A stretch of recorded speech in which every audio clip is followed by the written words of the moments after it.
بسم اللہ الرحمن الرحیم ایاک نعبد و ایاک نستعین اللہم اعنی علی ذکرک و شکرک و حسن عبادتک آمین صدق اللہ العظیم۔ السلام علیکم، میں ہوں ایم ٹی ایل اور آپ دیکھ رہے ہیں ہمارا M T L T V. آج بہت دنوں کے بعد طبیعت کی خرابی کی وجہ سے ہم اپنے ویلاگ کا سلسلہ دوبارہ شروع کر رہے ہیں۔ آج جن موضوعات پر ہم گفتگو کریں گے اس میں ظاہر ہے سب سے اہم تو امن کا نوبل انعام ہے اور اس کی نامزدگی ہے، جس میں آج ناروے سے ایک نومینیشن آئی اور انہوں نے عمران خان کو امن کا نوبل پرائز دینے کے لیے نامینیٹ کیا ہے۔ اس سے پہلے پاکستان ہی سے مہرک بلوچ جو انسانی حقوق کی علمبردار ہیں، جو بلوچ حقوق کی تلاش میں نکلی ہوئی ہیں، جو جبری لاپتہ افراد ہیں، گمشدہ افراد ہیں، ان کی تلاش کے لیے نکلی ہوئی ہیں، ان کو بھی نامینیٹ کیا گیا ہے۔ آج جب ہم یہ بات کر رہے ہیں، اب سے کچھ دیر پہلے عمران خان کو ناروے میں ان کا نام اناؤنس کیا گیا as a nominee of Nobel peace prize. Imran Khan یقیناً ایک بہت بڑا نام ہے پاکستان میں، پاکستانی سیاست میں، پاکستان میں سماجی بہبود اور فلاحی کاموں کے لیے، پاکستان کے اسپورٹس کے لیے عمران خان کا نام ایک لیجنڈ کی حیثیت رکھتا ہے۔ یہ ایک بہت بڑا فیصلہ ہے۔ امن کا نوبل نام کس سے ملتا ہے؟ عمران خان کو ملتا ہے، مہرنگ بلوچ کو ملتا ہے، دونوں کو ملتا ہے، دونوں میں سے کسی کو نہیں ملتا، لیکن قانونی طور پر یہ ایک بہت بڑا اعزاز ہے کہ کسی بھی شخص کو امن کے نوبل انعام کے لیے نامزد کیا جائے۔ اس میں بڑے بڑے نام ہیں، شمون پیریز بھی ہیں، جس میں یاسر عرفات کو بھی دیا گیا ہے، ملالہ یوسفزئی کو دیا گیا ہے،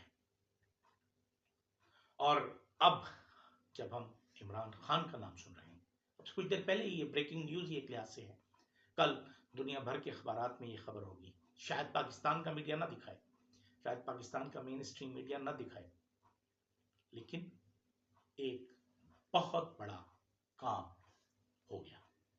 عمران خان کی پالیٹکس، جب ہم ان کی زندگی کی اس اننگز کی بات کرتے ہیں، پاکستان جیسے معاشرے میں جہاں ہم دیکھتے ہیں کہ سیاسی پارٹیاں، تقریباً ہر سیاسی پارٹی اپنا عسکری ونگ رکھتی ہے، وہاں عمران خان کی پارٹی تحریک انصاف نے ہمیشہ سیاست میں تشدد کی مخالفت کی۔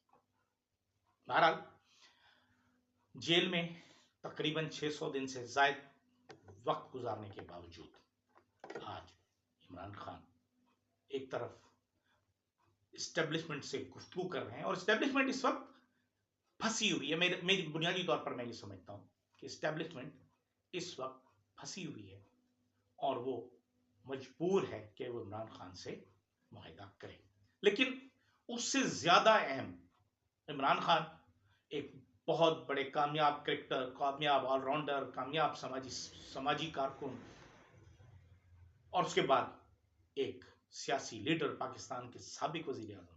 لیکن دوسری طرف مہرنگ بلوچ کو اگر ہم دیکھیں، مہرنگ بلوچ نے پاکستان کی سیاست میں اپنا ایک نام پیدا کیا، اور اس وقت صورتحال یہ ہے کہ مہرنگ بلوچ کو قید کیا گیا ہے، وہ کوئٹہ میں جیل میں ہے، ایم پی او کے تحت 30 دن کے لیے انہیں نظر بند کیا گیا ہے، ان پر کوئی ایف آئی آر نہیں، لیکن انہیں گرفتار کر کے نظر بند کر دیا گیا ہے کوئٹہ جیل میں۔